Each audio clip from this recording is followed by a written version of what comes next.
Do you think the government's doing enough for climate change? No. Same law. Yeah, you gotta. Oh. Stephen, I got you this bubble tea because obviously it's green and it's got rainbow jelly. So you've worked in Disneyland, you've worked at the Apple Store. Yes. Now you're here. How does it compare? Different kind of theme park. Working customer service has served me well.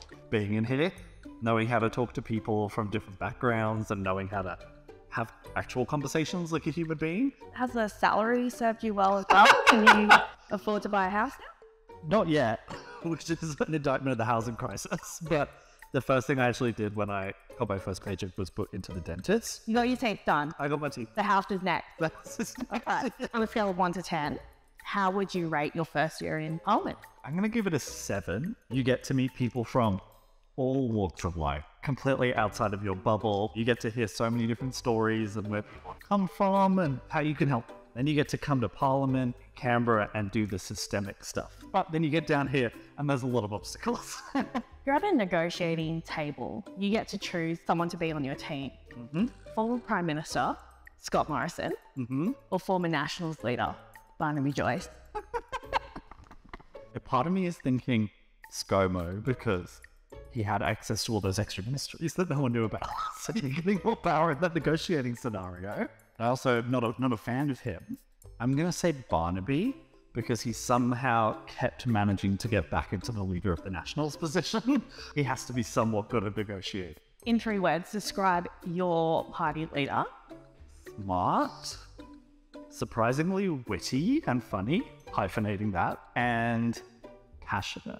3 words for the Prime Minister. Cunning. I feel a little bit disappointed and surprised.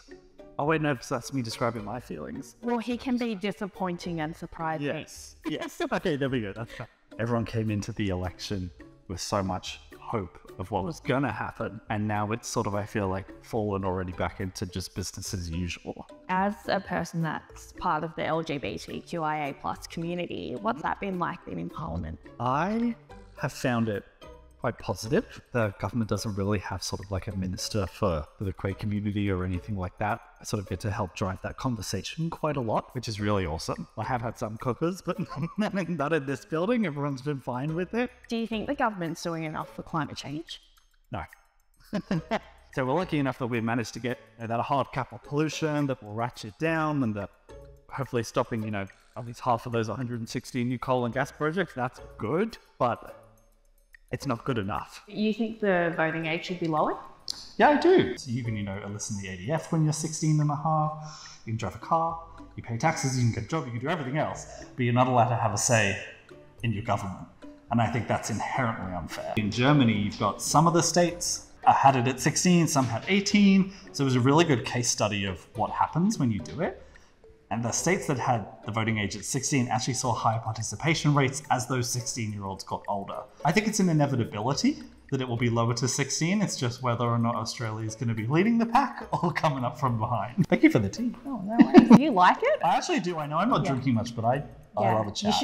You should feel free to do a spit take. Like, I've already drank.